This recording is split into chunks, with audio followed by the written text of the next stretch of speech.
Hi, my name is Edwina M. Savidal at ito po ang aking report sa Engaging with Diverse Client Population. Engaging with a diverse client population requires shifting from a one-size-fits-all approach to one rooted in cultural humility and adaptive communication. Since we are into 2026 era, ano ba yung tawag natin ngayon sa panahon natin ngayon? Year of the Gen Zs. So the standard has moved beyond just checking boxes diversity, but it is now about creating psychologically safe and high-trust environments for every individual. In social work, advanced communication isn't just about being a good listener. It is about navigating the complex intersection of the culture, the trauma, and the power dynamics to build a bridge of trust where one might not naturally exist. Lalo at hindi naman lahat ng tao ay nabiyayaan, not everyone is a good listener by nature. So, to engage effectively with a diverse client population, always remember na when you step into a room with a client, hindi lang kayo basta mga individuals na mag-uusap, but you are two histories, two social positions, and two sets of systemic experiences na nag-meet.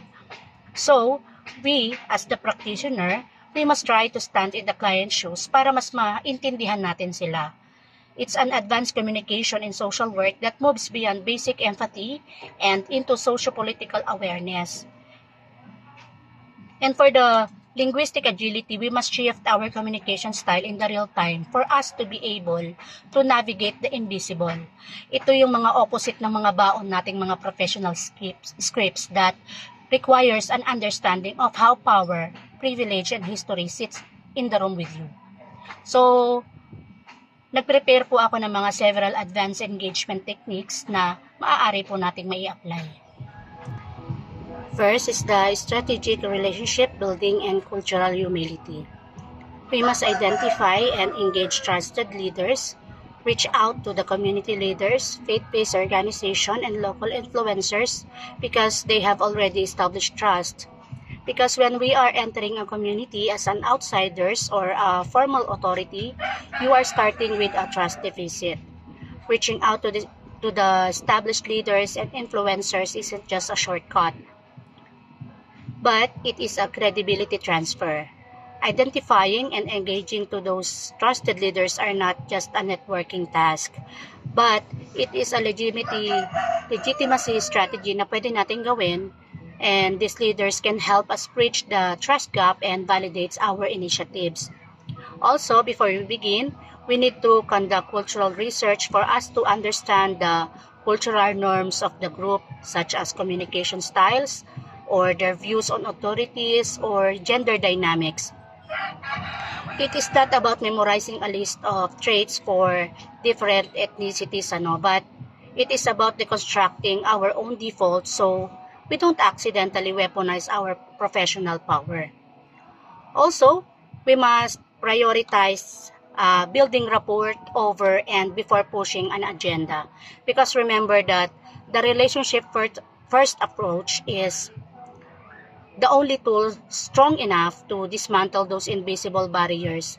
And by prioritizing rapport over an agenda, dito ay maipapakita natin ang difference between transactional and transformational engagement. So if you lead with an agenda, you are asking for compliance. But if you lead with a relationship, you are building a partnership. So it's a set of techniques for those first few minutes of a meeting where you can focus entirely on relationship building before the work officially begins. Also, we must practice the active listening. Engaging in a deep and attentive listening that focuses on understanding and not just responding. Kasi, aminin naman natin o hindi, most people listen with the intent to reply, lalo na kapag hindi natin gusto yung mga sinasabi nila. So, they actually listen but not to understand. In a collaborative or community setting, we must create a waiting room effect. Kumbaga, while one person speaks, makinig ka at intindihin mo ito. Huwag gaya ng iba na just rehearsing their own next point in their head kumbaga para meron kang maisagot o may sabi ka na kapalit o feedback doon sa sasabihin niya. So to build empathy, we must show genuine interest in their perspective. We must show genuine interest in the human engine of any successful collaboration, because without it, your efforts to remove barriers or schedule better meetings are just called an administrative task. Because active listening is not just about paying attention. Remember, when you lead with empathy, you are just gathering data. You aren't just gathering data, but you are honoring someone's humanity. It is a clinical tool used to deconstruct the power hierarchy and prove to the client that the reality is being accurately mirrored. Second is the tailored and accessible communication. We must avoid jargons, acronyms, and slang, and instead use a clear and simple language to a deliberate act of equity. Because using clear and simple language isn't about dumping down the conversation, but it is about removing the rope that keeps people out of the room. Kasi when we use jargon and acronyms, parang binibigyan natin sila ng secret code na nagbibigay sa kanila ng sign, no, na hindi sila belong. So kung gagamit tayo ng plain language as a deliberate act of equity, it means that we are recognizing that information is power. And that power should be accessible to everyone, not just those with specific degrees and professional backgrounds. And also, palagi po natin tatandaan na using a clear and simple language is a tool for dismantling power dynamics. Also, we must provide and always consider providing multilingual content and professional translation. And it is a matter of procedural justice. For example, if a client cannot access information in their primary language, they are effectively feeling being locked out of the bridge you are trying to build. So, ang magiging dating sa kanila, na we are forcing a client to communicate in our dominant language, and maaaring lumabas na ito ay isang micro-assault. At maaari silang magka-idea na that their culture is a barrier and our culture is the requirement. Also, we must use or employ visual aids such as charts, photos, or diagrams. It is very essential because they bypass the linguistic gatekeeping of traditional talk therapy. When we rely solely on spoken words, we may be or somehow favor those with high formal education or English fluency, which reinforces a power imbalance. So by using visual and nonverbals, it can serve us as a universal language that can navigate trauma and cultural barriers more effectively than words alone. Third is the innovative and participatory methods. In advanced social work, innovative and participatory methods represents a shift from doing for or to a client to doing it with them. These methods are designed to dismantle the expert-subject hierarchy by treating a client as the primary architect of their own solution. And it is a move from charity to partnership. I have a scene here, tingnan natin. Yung difference between a doctor handing you a generic prescription and an architect sitting down to help you design a home that fits your specific life. Kumbaga, as a practitioner, maaari lang tayong magbigay ng mga suggestions sa ating client, pero hindi tayo ang dapat nagdesisyon para sa kanila. Remember that when power, privilege, and history are in that room, traditional methods kagaya ng mga standardized interview can make them feel na parang isa itong test. So we must prepare the participatory methods that can turn the session into a collaborative lab. Like a practitioner, kumbaga tayo mga practitioner, we must be very creative, no, in interactive methods like visual voting, using stickers on maps, Pictionary style drawing for feedbacks, or some mapping, no, exercising, because being creative with interactive methods is a direct response to the fact that traditional talking and listening meetings are a specific kind of barrier. Bakit? Kasi not everyone is comfortable, no? Comfortable to speak in front of a crowd, and not everyone processes information best. But through verbal or written language, we are using low-stakes creative tools that we can democratize the ability to contribute and to make participation accessible. Also, we must use or implement pop-up hubs, because these pop-up hubs represents a shift from passive engagement. Parang nagaantay ka na yung mga tao ang pupunta sa'yo, to active engagement na you are going to where the people already are. So if you host a meeting in a city hall basement, you are asking the community to change their life to fit your schedule. But if you set up a stall at a bus station, for example, you are weaving your project into a fabric of their daily routine.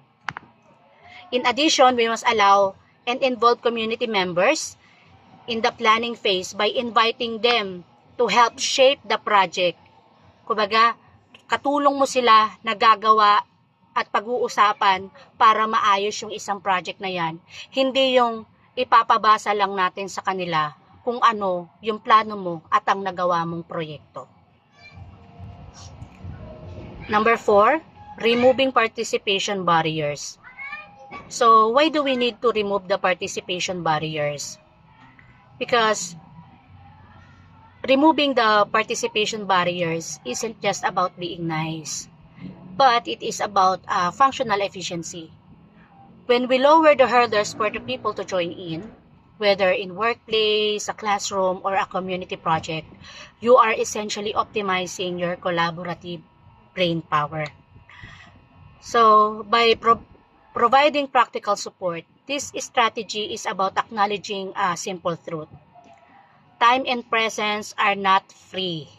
No, hindi siya libre. For many people, participating in a meeting or a project isn't just a matter of showing up.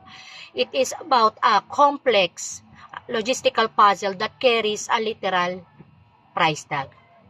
For example, stipends for time. Ang concept natin dito is paying participants for the hours they spent in your session. Why? Simply because halimbawa, sa mga high-income professional, an hour of volunteering is a hobby dahil may kakayahan silang mag-provide ng time and effort without thinking, hala, paano na yung trabaho ko later? Ay, saan ako kukuha ng pamasahe?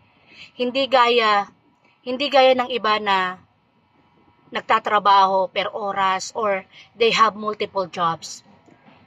That same hour na magre-represent na mababawasan yung sweldo nila. A stipend levels the playing field so that participation doesn't feel like a financial penalty. Also, we must offer flexible meeting times and formats by scheduling events outside standard business. For example, some of the workers are working 8 a.m. to 4 p.m. or 9 a.m. to 5 p.m. Kumbaga, maraming tao ang nagtatrabaho early, or they have rigid shifts, or they have to manage multiple gigs. If an event is at 2 p.m. on Tuesday, you are effectively excluding those participants who doesn't have a white-collar job with flexible desk time. Also, some participants are a full-time mom or dad. For example, they only have 3 p.m. to 6 p.m. window time na mostly ginagamit pa nila to pick up their kids sa school or cooking dinner, or kaya tumulong sa mga anak nila sa mga homeworks. Scheduling events in the late evenings like, for example, 7 p.m. or weekend mornings allow caregivers to participate without choosing between their family and their community. Also, we can offer ng micro-participation option. I mean, hindi naman talaga lahat ng ini-invite natin ay may kakayahan na makapunta.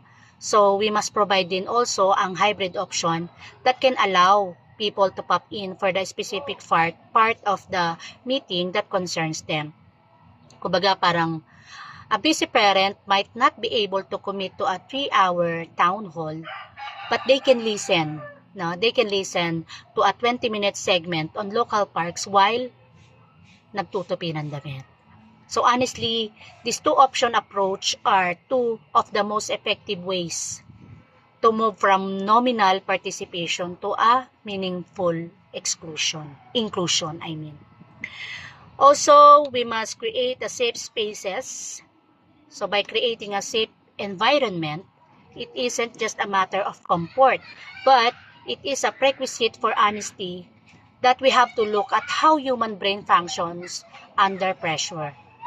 When a person, especially someone from marginalized group, enters a space that feels unsafe or overly formal, their brain doesn't prioritize collaboration. It prioritizes self-protection. When people from marginalized groups interact with organizations or authorities, they aren't entering a vacuum.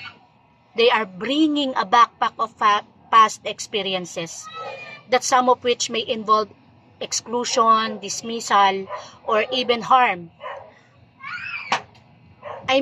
Remember to always consider that there are actually many marginalized groups that have experienced institutional betrayal situations where the very organizations meant to protect or serve them. For example, para sa mga healthcare, law enforcement, government, yan yung nagbigay sa kanila ng actually, na nag-cause sa kanila ng harm. So we must ensure that the environment is physically and psychologically safe, especially for marginalized groups who may have had negative past experiences with authorities. And it is the foundation upon which all other participation efforts are built. For marginalized groups, safety isn't a luxury or a courtesy, but it is a prerequisite for presence. Number 5, closing the feedback loop. We must demonstrate impact, show the community how their input directly led to changes, policies, or project modifications.